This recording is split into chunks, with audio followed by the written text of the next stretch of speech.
नमस्कार साथियों, मैं हूं आपका साथी सुरेश कुशवाहा। हिंदी साहित्य का इतिहास अपने पढ़ेंगे।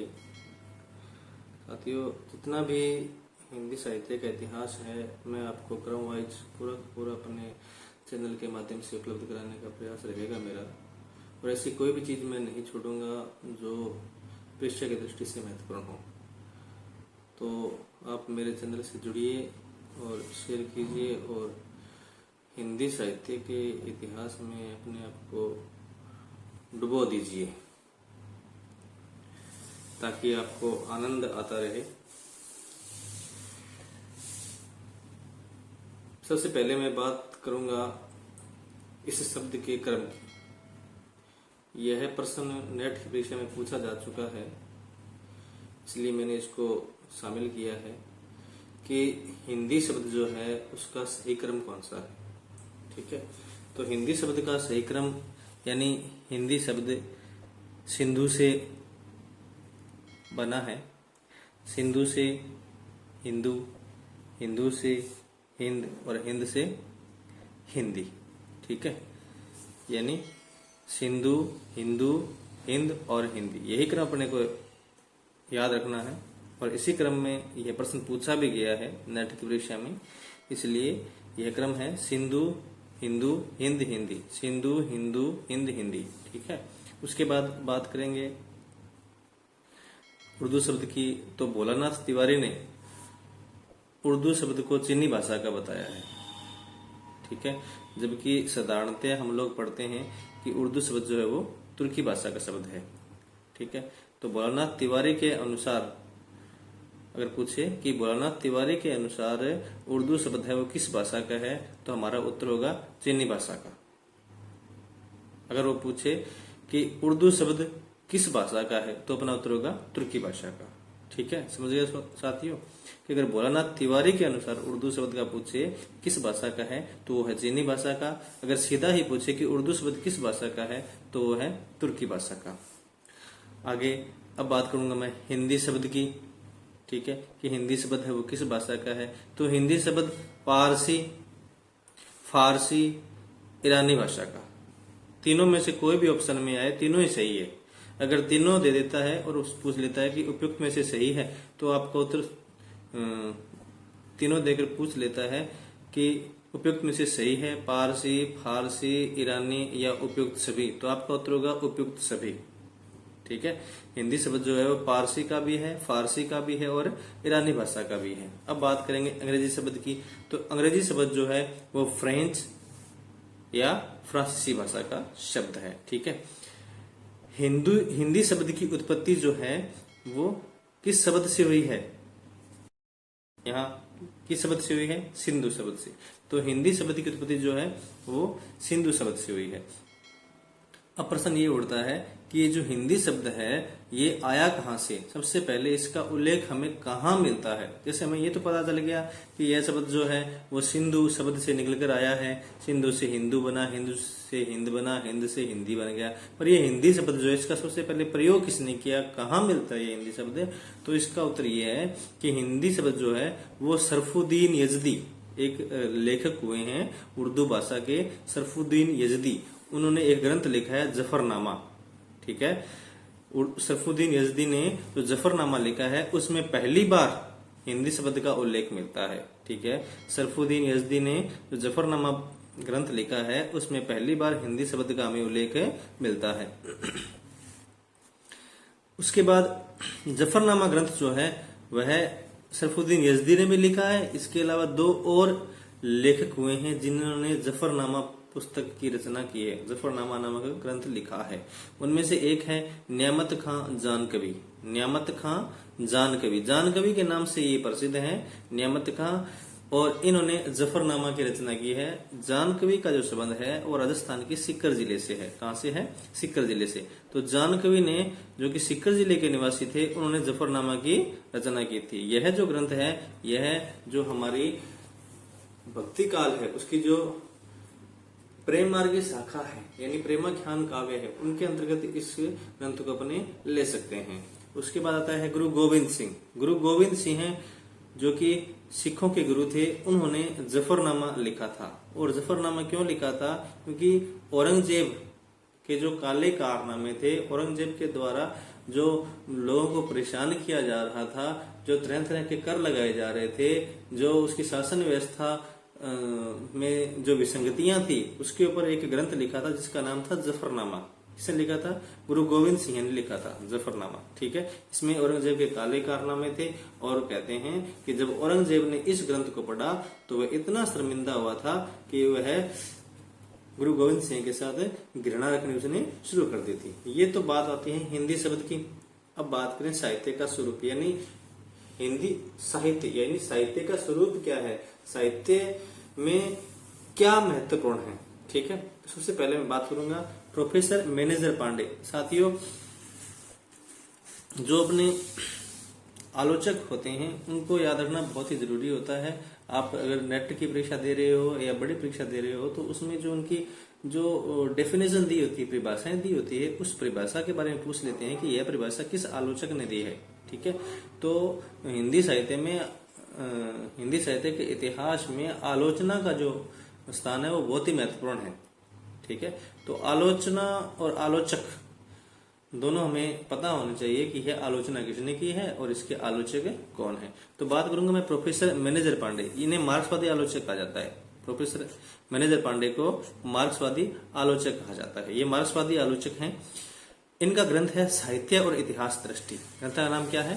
साहित्य और इतिहास दृष्टि। ठीक है, इन्होंने अपने ग्रंथ में लिखा है, साहित्य के बारे में लिखा है कि साहित्य का इतिहास न तो वर्तमान से पलायन का साधन है और न ही अतीत की आराधना का मार्ग।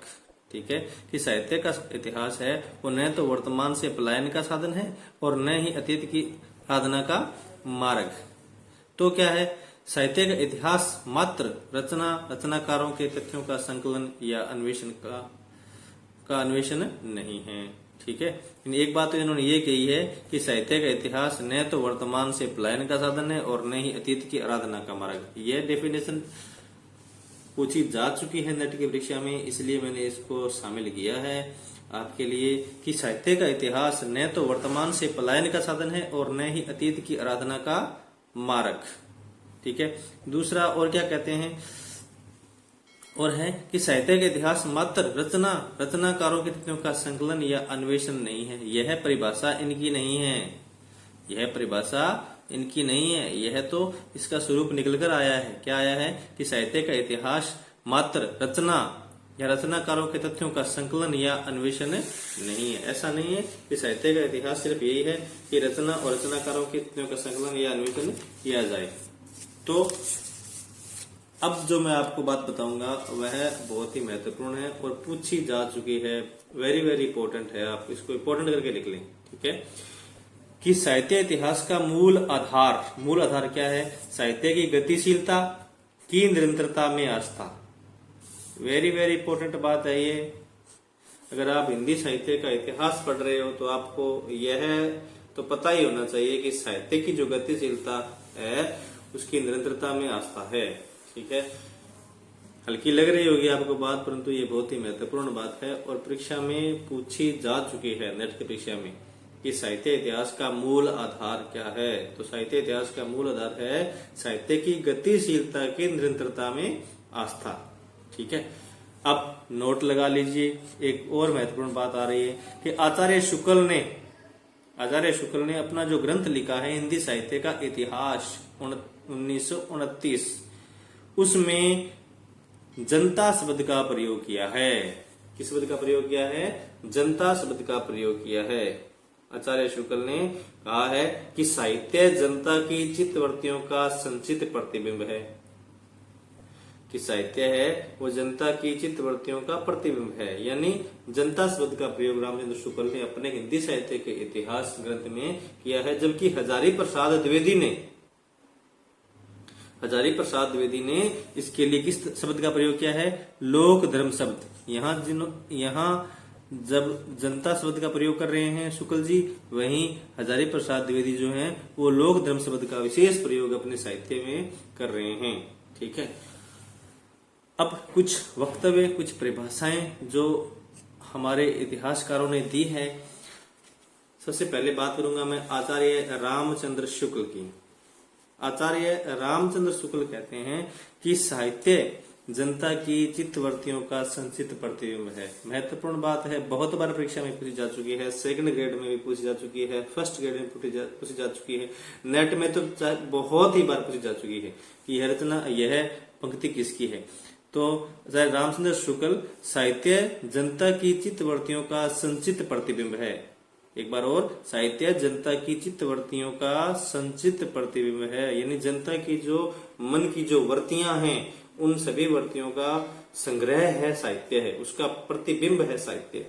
दूसरी बात करेंगे अपने बाल कृष्ण भट्ट, भारतेंदु मंडल के लेखक हुए हैं बाल कृष्ण भट्ट। ये क्या कहते हैं? ये कहते हैं कि साहित्य जन समूह के हृदय का विकास है। साहित्य क्या है? साहित्य जन समूह के हृदय का विकास है। ठीक है, यानी तो जनता है उसका जो हृदय है उसका विकास है साहित्य, बालकृष्ण भट्ट। उसके बाद हजारी प्रसाद द्विवेदी कहते हैं कि मनुष्य ही साहित्य का लक्ष्य है। हजारी प्रसाद द्विवेदी क्या कहते हैं? कि मनुष्य ही साहित्य का लक्ष्य है। उसके बाद बात करेंगे हम महावीर प्रसाद द्विवेदी की। महावीर प्रसाद द्विवेदी कहते हैं कि साहित्य ज्ञान राशि का संचित कोश है। साहित्य ज्ञान राशि से संबंधित कौन है? महावीर प्रसाद द्विवेदी। साहित्य का लक्ष्य संबंधित कौन है? हजारी प्रसाद द्विवेदी। समूह के हृदय संबंधित कौन है? बाल कृष्ण भट्ट। आप इसको इन प्रकार से याद रख सकते हैं कि बाल कृष्ण भट्ट साहित्य का हृदय, हजारी प्रसाद द्विवेदी साहित्य का लक्ष्य, महावीर प्रसाद द्विवेदी ज्ञान राशि का संचित कोश, रामचंद्र शुक्ल जनता की चित्तवृत्तियों का प्रतिबिंब। ठीक है, इस प्रकार से भी एक दो चीज इसमें से इनके साथ जोड़कर भी आप इनको याद रख सकते हैं। इनमें से प्रश्न बहुत बार आते हैं, इसलिए आपको ये चीजें आनी चाहिए। महावीर प्रसाद द्विवेदी एक और परिभाषा देते हैं, बहुत ही महत्वपूर्ण परिभाषा है और आक्रोशित परिभाषा है। क्या कहते हैं वो कहते हैं कि साहित्य की चेतना में वह शक्ति अंतर्निहित होती है कि जो कार्य बड़ी बड़ी तलवारें, बम और तोपें नहीं करती वह साहित्य कर देता है। देखो, बहुत बड़ी बात कही इन्होंने कि साहित्य की चेतना में वह शक्ति, यानी अगर साहित्य जो है वो जनता को इस प्रकार से सचेत कर देता है कि उसमें जो अंतर्निहित शक्ति है उससे अगर बड़ी बड़ी तोपें और तलवारें जो काम नहीं करती है वो क्या कर देता है? साहित्य कर देता है। यह महावीर प्रसाद द्विवेदी की तो दो होगी इनकी, एक तो ज्ञान राशि का संचित कोश और दूसरी ये बड़ी बड़ी तलवारें पर तोपें नहीं करती वह साहित्य कर देता है। उसके बाद आचार्य शुक्ल की परिभाषा और ले लेते हैं। शुक्ल हिंदी साहित्य का इतिहास अगर आपने जानना है तो रामचंद्र शुक्ल का हिंदी साहित्य का इतिहास पढ़ना बहुत ही महत्वपूर्ण है। अगर जिस बंदे ने रामचंद्र शुक्ल का हिंदी साहित्य का इतिहास नहीं पढ़ा उसने हिंदी साहित्य को पढ़ा ही नहीं है। आप जितने परीक्षा पेपर दोगे उन सभी में प्रश्न बहुत सारे रामचंद्र शुक्ल के हिंदी साहित्य के इतिहास के इर्द गिर्द ही मिलेंगे आपको। ठीक है, यानी उससे संबंधित ही प्रश्न आपको मिल जाएंगे। रामचंद्र शुक्ल की कही हुई हर एक पंक्ति प्रश्न है, हर एक पंक्ति ही प्रश्न है। ठीक है, तो शुक्ल क्या कहते हैं? आदि से अंत तक इन्हीं चित्तवृत्तियों की परंपरा को परखते हुए साहित्य परंपरा के साथ उनका सामंजस्य दिखाना ही साहित्य का इतिहास कहलाता है। यानी आदि से अंत तक चित्तवृत्तियां, देखो चित्तवृत्तियों का नाम आता है तो आप छठ से पहुंच जाओगे इस पे? रामचंद्र शुक्ल पे। चित्तवृत्तियों के शब्द ये बार बार लेके आते हैं अपने साहित्य में। ठीक है, तो ये कहते हैं कि आदि से अंत तक इन्हीं चित्तवृत्तियों की परंपरा को परखते हुए साहित्य परंपरा के साथ अगर सामंजस्य दिखाना ही साहित्य का इतिहास कहलाता है। ठीक है साथियों, आगे चलते हैं।